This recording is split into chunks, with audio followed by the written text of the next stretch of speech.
सबको न्याय मिलेगा और खासकर आप पार्टी के जितने नेता जेल में हैं, अरविंद केजरीवाल, उन्हें भी न्याय मिलेगा। दोस्तों 17 महीने बाद सुप्रीम कोर्ट ने मनीष सिसोदिया को जमानत दे दी है। सुप्रीम कोर्ट ने अपने इस फैसले से बीजेपी की तानाशाही को अब और ना चलने का संदेश दे दिया है।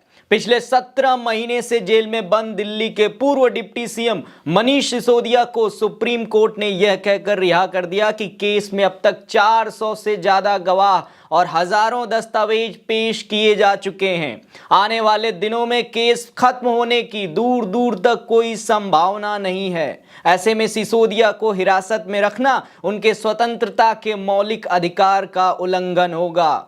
तो दोस्तों, क्या कुछ सुप्रीम कोर्ट ने मनीष सिसोदिया को लेकर कहा और ईडी सीबीआई के मनमाने अंदाज पर अदालत ने क्या कुछ कहा, सब कुछ बताएंगे आपको आज के इस वीडियो में। पर उससे पहले दोस्तों, आप ये भी जान लीजिए कि जब मनीष सिसोदिया, अरविंद केजरीवाल और आम आदमी पार्टी के कई नेता जेल में बंद थे तो उनकी रिहाई के लिए, सरकार के खिलाफ आवाज उठाने के लिए अखिलेश यादव सपा मुखिया दिल्ली जाया करते थे और अखिलेश इंडिया गठबंधन के साथी होने का फर्ज बखूबी से निभाया करते हैं। और अब मनीष सिसोदिया की रिहाई के बाद जितनी खुशी आम आदमी पार्टी के नेताओं कार्यकर्ताओं को है, उतनी ही खुशी अखिलेश यादव को भी है। दोस्तों, सबको न्याय मिलेगा और खासकर आप पार्टी के जितने नेता जेल में हैं, अरविंद केजरीवाल, उन्हें भी न्याय मिलेगा। दोस्तों, अब हम कोर्ट के अंदर की बात कर लेते हैं कि आखिर सुप्रीम कोर्ट के अंदर मनीष सिसोदिया और शराब घोटाले जिस मामले में सिसोदिया समेत दिल्ली के मुख्यमंत्री अरविंद केजरीवाल को जेल में बंद किया गया, उनको लेकर सुप्रीम कोर्ट ने क्या कहा है।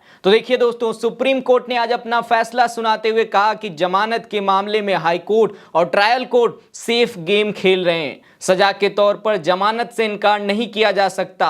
अब समय आ गया है कि अदालतें समझें कि जमानत एक नियम है और जेल एक अपवाद है। दोस्तों, ये कहते हुए सुप्रीम कोर्ट ने सिसोदिया को जमानत दे दी, पर जमानत के साथ कोर्ट ने कुछ शर्तें भी रखी जिसे भी आपको जानना चाहिए। देखिए, सुप्रीम कोर्ट ने मनीष सिसोदिया को जमानत देते हुए कहा कि वो समाज के सम्मानित व्यक्ति हैं, इसलिए उनके भागने की आशंका तो नहीं है। कोर्ट ने आगे कहा कि मनीष सिसोदिया के खिलाफ जो सबूत अब तक थे वो जुटाए भी जा चुके हैं, इसलिए अब कोई भी गड़बड़ी की संभावना नहीं है, लेकिन कुछ शर्तें लगानी ही पड़ेंगी। सुप्रीम कोर्ट ने सिसोदिया को 2 लाख के मुचकले या कहें श्योरिटीज पर जमानत दी है। सिसोदिया को जमानत के लिए पासपोर्ट जमा करने को भी कहा है। मनीष सिसोदिया के सामने सबसे बड़ी शर्त यह है कि उन्हें हर सोमवार और गुरुवार को पुलिस के सामने हाजिरी लगानी होगी। दोस्तों, सिसोदिया को जमानत देते हुए कोर्ट ने ये शर्तें रखी हैं, मगर दोस्तों, जिस नेता को 17 महीने से तिहाड़ जेल में बंद करके रखा गया और अभी तक उनके खिलाफ कोई भी ठोस सबूत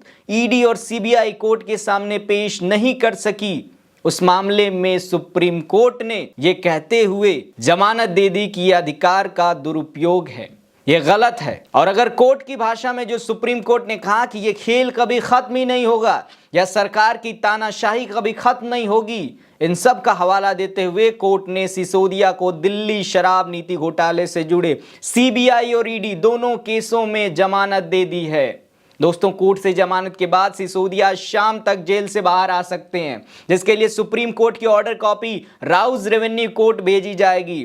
वहां सिसोदिया को 10-10 लाख का बेल बॉन्ड भरना होगा, फिर रिलीज ऑर्डर तिहाड़ जेल भेजा जाएगा। इसके बाद सिसोदिया बाहर आएंगे। पर दोस्तों, सुप्रीम कोर्ट ने सीबीआई को फटकार लगाते हुए यह भी कहा कि सीबीआई मामले में 13 और ईडी मामले में 14 अर्जियां दाखिल की गई थीं। ये सभी अर्जियां निचली अदालत ने मंजूर की थी। निचली अदालत ने अपने आदेश में जो कहा था कि मनीष की अर्जियों की वजह से ट्रायल शुरू होने में देरी हुई, वो सही नहीं है। हम इस बात से सहमत नहीं है कि अर्जियों की वजह से ट्रायल में देरी हुई। इस मामले में 8 आरोप पत्र ईडी के द्वारा दाखिल हुए हैं। ऐसे में जब जुलाई में जांच पूरी हो चुकी है तो ट्रायल क्यों नहीं शुरू हुआ? हाईकोर्ट और निचली अदालत ने इन तथ्यों को अनदेखा किया, ये गलत है। और इन बातों को रखते हुए दोस्तों, सुप्रीम कोर्ट ने मनीष सिसोदिया को जमानत दे दी है। पर वहीं दोस्तों, सिसोदिया के जमानत के बाद आम आदमी पार्टी ये कह रही है कि अब बहुत जल्द दिल्ली के मुख्यमंत्री, उनके नेता अरविंद केजरीवाल भी जेल से बाहर आ जाएंगे। तो देखना यही है कि अब केजरीवाल को लेकर कोर्ट क्या फैसला सुनाती है। आज के लिए इस वीडियो में इतना ही। मेरा नाम है अरुण चौरसिया। मिलते हैं अगले वीडियो में, तब तक के लिए नमस्कार।